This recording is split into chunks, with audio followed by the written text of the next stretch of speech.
Hi guys, Gaming and Football A47 here, and this is a video about why I think Kamurocho is one of the greatest maps ever in video gaming.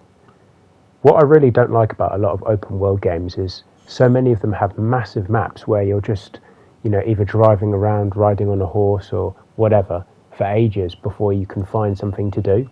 And I just find it gets really frustrating. Don't get me wrong, the first few times when you've got the music and the impressive graphics, it's quite nice, but when you're doing it for long parts in a game without any dialogue as well, I just find that I find it frustrating. I know a lot of games have fast travel, but it's not always implemented that well as well, the fast travel, so a lot of your time spent is just travelling with not much to do, and I just think it's such a waste.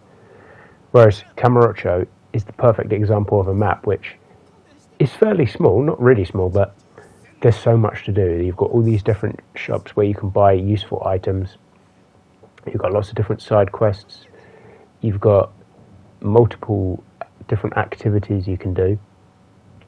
And also just random things random fights to do. It's just filled with a lot of different things. And I feel that's how a game should be done. Now, my favourite type of games usually are linear games, so games where you're constantly involved in some sort of action and there's either a story moment going on or you're playing the game and there's not sort of lots of different distractions going on. So I quite like the Uncharted games and old games like the Crash Bandicoot series. Yes, I know you have warp rooms and stuff you walk around in, but the actual levels are condensed to you do the things in the level and then you leave the level, or you have bosses. I like games like that because you know what you're supposed to be doing. It's nice, and you've always got something to achieve to do. Whereas these open world games where you've just got so much going on, I just find you just get a little bit lost in them. I don't know if many other people feel the same when playing a game, but don't get me wrong, there are great open world games, but I just feel there's just become so many of them, it just gets a little bit frustrating as well.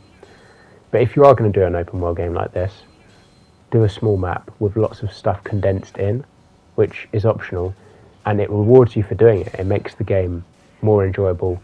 You get more combat unlocked, you get more money unlocked for doing it, and that contributes to making the game just a better experience, making it easier. And you kind of get slightly, not necessarily punished, but the game is much harder for you. You have to prepare properly before battles, etc. If you don't do the side content. And to be honest, a lot of the side content, especially the more high effort side content, is extremely fun anyway. It's as good as the main game, so it's not really an issue whatsoever. Now, the reason I'm talking about this is just that I've been playing quite a lot of different games recently, just sort of going back to old games. And the games I have been enjoying more have been sort of the focused games, like I said. So I've been playing quite a lot of combat racing games, and I quite like the Naughty Dog games. I like sort of the variety they've had in the games. Obviously, like the Crash Bandicoot, really objective based, but with extra things you can do to replay the missions, to get faster times, to get all the boxes, the gems, whatever. But also things like the Jak and Daxters, which, okay, you could argue they're open world games, but they're very objective based. So obviously you've got the first Jak and Daxter, which you've got to collect all the power cells to progress through the game, to unlock things and then get to the end, etc. But again, it's similar to Yakuza in the sense that everywhere you go there's something to do. It's not just open world for the sake of open world. You're collecting precursor orbs, you're collecting power cells. There's always something to do. That's what I love about the game. I think that's why it's such a good game. The first Jak and Daxter, the second and third also, there's so much to do within the game. Less so actually than the first one, but I actually prefer the second and third one just because I think the story is better, and also there is more to do after you complete the game. But anyway, I'm going a little bit off topic, but I like the way they do games. They're so focused in the games, and then obviously Uncharted's linear games, which I like, and obviously Last of Us as well. Less so the second one, but the first one in particular was very good. but yeah, there just seems to be a sort of a lack of these type of games now, which is quite frustrating.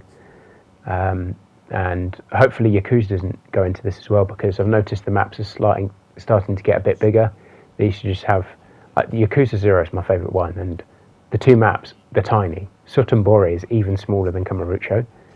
To be fair, I love both maps actually. I could have put Sutonbori there as well, but I think Kamurocho is a slightly better map. I think there's more to the map. There's more areas you can. There's more to do in the map, and it's better to traverse. I feel like Sutonbori, you've got lots of alleyways that you can only sometimes go one way. They're like dead end alleyways, which I find quite frustrating. There's more of those, I feel like, in Sutonbori than in Kamurocho. It's more sort of connected better, I think. But yeah. Anyway, I'm kind of rambling a bit, but yeah, I just feel like this sort of video was good to do, because it was just sort of an acknowledgement of what they've done very well in the game, and hopefully in the games in the series, because Kamurocho has appeared so many times, and hopefully they don't go more towards what they did with the newer games of Yakuza Like a Dragon, Yakuza 7, where they've got that massive map, not massive, but bigger map. Trying to remember what it's called now. Yokohama, that's it. Yeah, I wasn't as keen on that map. Again, there's still lots to do, but it just felt like you're travelling a little bit longer. Yes, you can unlock taxis, etc., so that was good. That's another thing I wanted to talk about, actually. The fast travel is really good in these games with the taxis.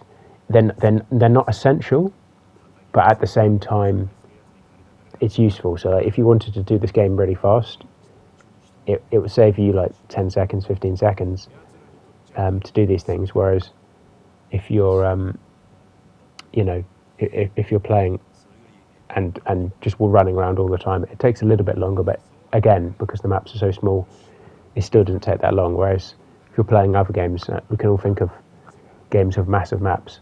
If you're not using the fast travel, it could take you like 15, 20 minutes to get around the whole map. And even with fast travel, it still takes ages, to be honest. So yeah, that's something I just wanted to talk about, really. Anyway, hope you enjoyed the video. Bye.